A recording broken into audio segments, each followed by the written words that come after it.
10,000원짜리 지폐 속 인물, 우리는 세종대왕을 위대한 성군으로만 기억하고 있지는 않으신가요?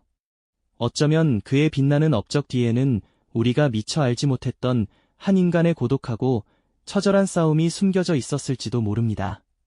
오늘 우리는 그저 위대한 왕으로만 추앙받는 세종이 아닌 고질병과 정치적 압박 속에서도 오직 백성을 위해 밤낮으로 고뇌했던 진짜 인간 이도의 숨겨진 이야기를 들려드릴까 합니다.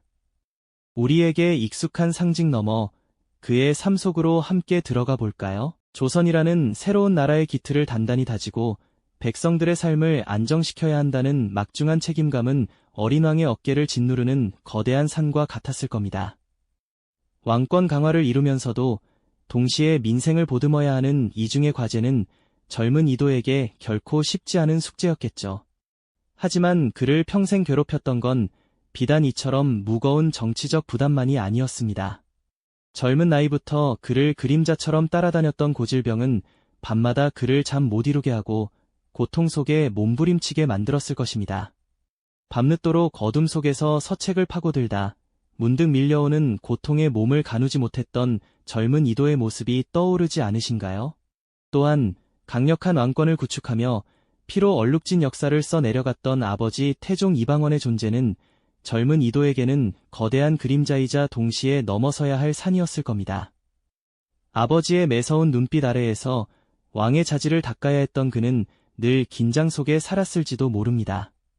과연 자신만의 방식으로 백성을 다스리고 아버지와는 다른 자신만의 왕도를 걸을 수 있을지 젊은 이도의 마음속에는 깊은 고뇌와 불안감이 자리 잡고 있었을 겁니다. 위대한 성군이라는 이름표 뒤에는 이처럼 연약하고 고독했던 한 인간, 바로 이도가 숨쉬고 있었던 것이죠. 불안정한 국경 너머 고단한 백성들의 삶을 지도 위에 그려보며 그는 얼마나 많은 밤을 홀로 지새웠을까요? 그럼에도 불구하고 이도는 백성들의 삶을 실질적으로 개선하고자 하는 뜨거운 열망을 품고 있었습니다. 그를 몰라 억울함을 당하는 백성들의 모습을 보며 깊은 안타까움을 느꼈고 그들의 삶을 더 나은 방향으로 이끌고자 하는 간절한 염원을 품었죠.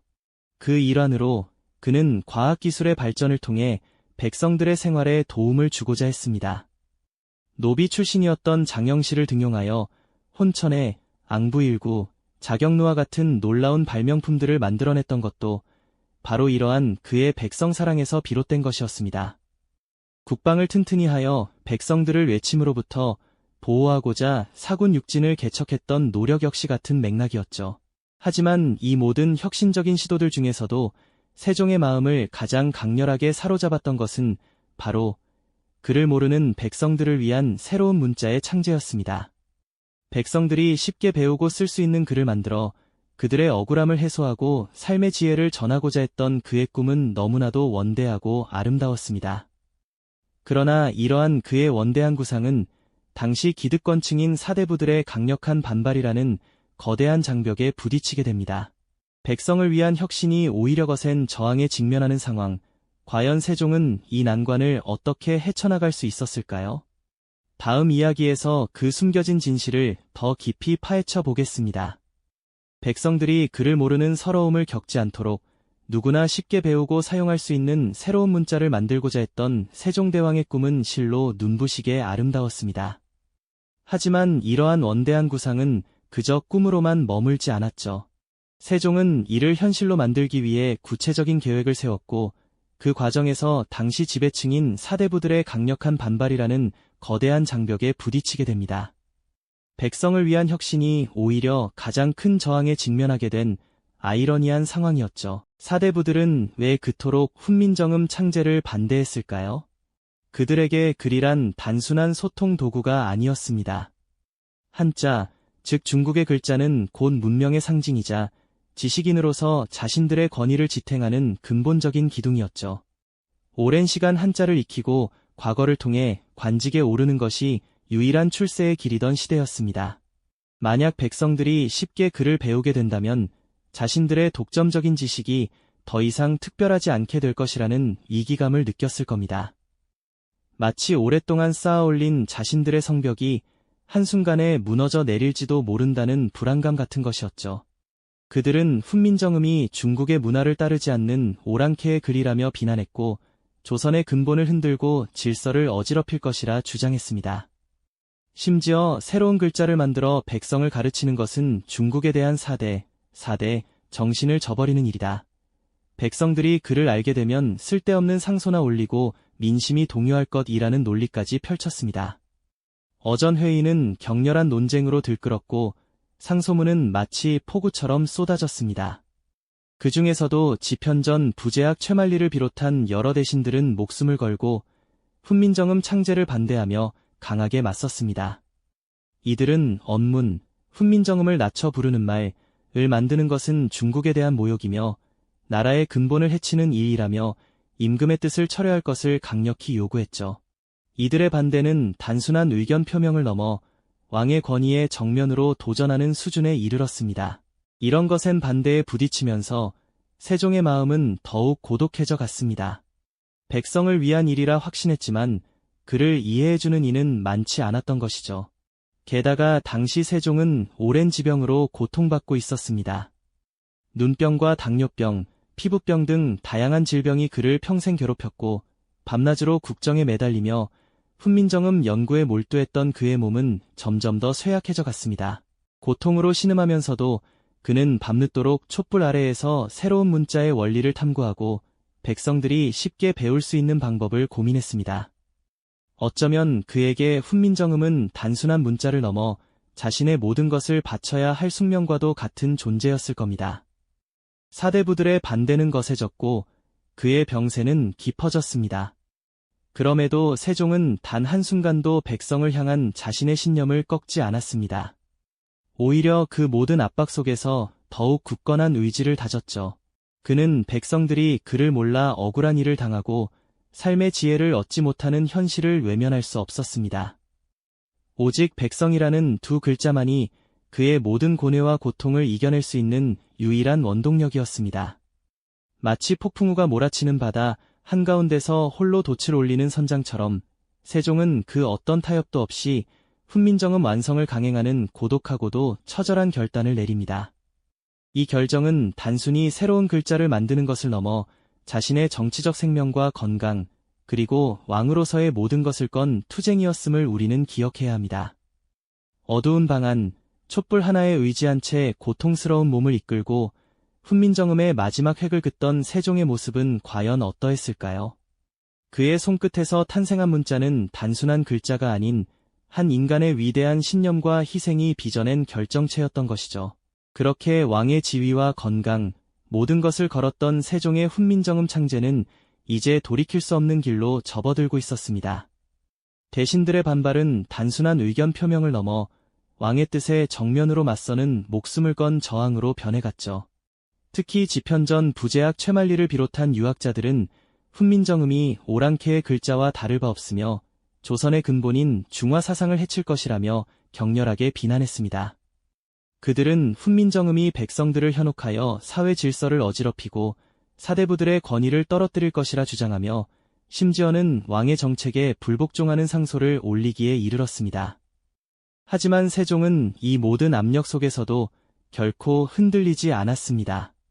그는 그를 몰라 억울한 일을 당하고 법의 보호를 받지 못하며 심지어는 자신의 생각조차 제대로 표현하지 못하는 백성들의 고통을 외면할 수 없었습니다. 마치 어둠 속을 헤매는 이들에게 등불을 비춰주듯 세종은 새로운 문자가 백성들의 삶을 밝힐 유일한 희망이라고 확신했습니다. 그러나 이러한 굳건한 의지와는 반대로 그의 몸은 점점 더 깊은 병마에 시달리고 있었습니다. 오히려 백성들의 눈물을 닦아주고 그들의 목소리를 세상에 들려줄 수 있는 유일한 방법이 바로 이 새로운 문자라고 굳게 믿었죠. 그의 손끝에서 마침내 훈민정음의 모든 글자가 완성되었을 때 그는 아마 이루 말할 수 없는 고통과 함께 깊은 만족감, 그리고 알 수 없는 불안감마저 느꼈을지도 모릅니다. 이것은 단순한 문자의 탄생이 아니었습니다. 한 지도자의 위대한 신념과 헌신, 그리고 그 모든 것을 바친 희생이 빚어낸 인류사적 전환점이었던 것이죠. 이 문자가 과연 백성들에게 어떤 변화를 가져다 줄지, 그리고 그 변화가 또 어떤 새로운 파장을 일으킬지 그는 깊은 생각에 잠겼을 겁니다.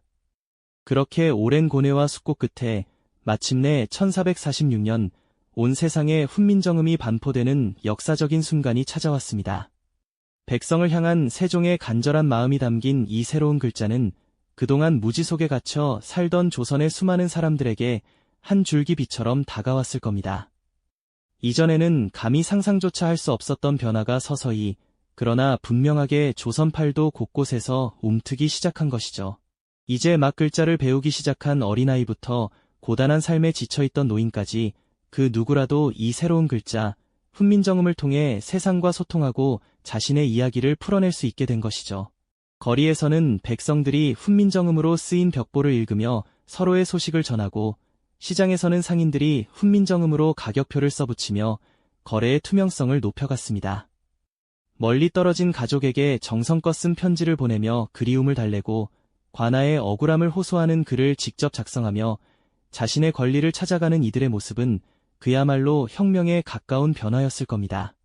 문자의 장벽에 막혀있던 지식이 비로소 모두에게 개방되고 억압받던 목소리가 자유롭게 터져나오기 시작한 것이죠.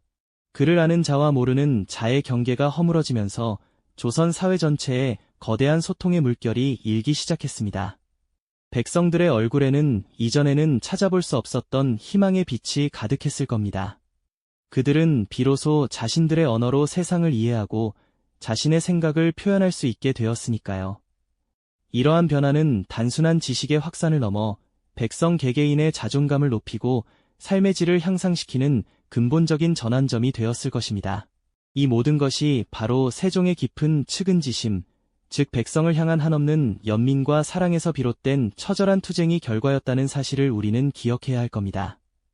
그는 그저 새로운 문자를 만든 것이 아니라 백성들의 삶을 송두리째 바꾸고 새로운 가능성을 열어준 것이죠. 하지만 위대한 업적 뒤에는 한 인간으로서 세종이 감내해야 했던 헤아릴 수 없는 희생과 고독이 그림자처럼 드리워져 있었습니다. 훈민정음 반포 이후에도 그의 몸은 병마와 싸우며 점점 더 쇠약해져 갔습니다.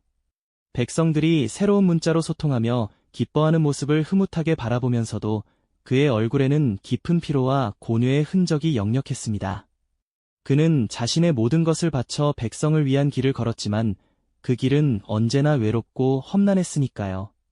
우리는 10,000원짜리 지폐 속 근엄한 성군의 모습 뒤에 숨겨진 인간 이도의 처절한 고통과 헌신을 제대로 바라볼 필요가 있습니다. 세종의 진정한 위대함은 단순히 찬란한 업적의 결과물에만 있는 것이 아니었습니다. 모든 반대와 개인적인 고통에도 불구하고 오직 백성을 위해 훈민정음 창제를 끝까지 밀어붙였던 그의 고독하면서도 확고한 의지와 결단, 바로 그 과정에 있었던 것이죠. 이는 단순한 문자의 탄생을 넘어 한 지도자의 위대한 신념과 희생이 빚어낸 인류사적 전환점이었음을 우리는 분명히 깨달아야 합니다. 진정한 리더십은 화려한 성과 뒤에 숨겨진 고독한 투쟁과 헌신을 통해 완성되며 그 본질은 백성을 향한 깊은 공감과 끊임없는 노력에 있다는 사실을 세종대왕의 삶이 우리에게 여실히 보여주고 있는 것이죠. 우리가 당연하게 누리는 한글이라는 문자가 얼마나 많은 고뇌와 희생 속에서 탄생했는지 되새겨볼 때 현대사회의 리더십과 혁신이 나아가야 할 방향에 대한 깊은 성찰의 기회를 얻게 될 겁니다. 세종의 위대함은 결과가 아닌 과정, 즉 고난 속에서도 흔들리지 않았던 그의 인간적인 고뇌와 헌신에 있었음을 기억하며 그의 삶이 시대를 넘어 오늘날 우리에게까지 주는 깊은 울림을 느껴보는 것은 어떨까요? 이것은 단순히 과거의 이야기가 아닙니다. 오늘날 우리가 마주하는 수많은 문제 속에서도 세종대왕의 정신은 여전히 우리에게 빛나는 이정표가 되어주고 있습니다. 이 영상이 도움이 되셨다면 좋아요와 구독 부탁드립니다. 여러분의 응원이 제게 큰 힘이 됩니다. 다음 영상에서도 더 유용한 정보를 공유하겠습니다. 감사합니다.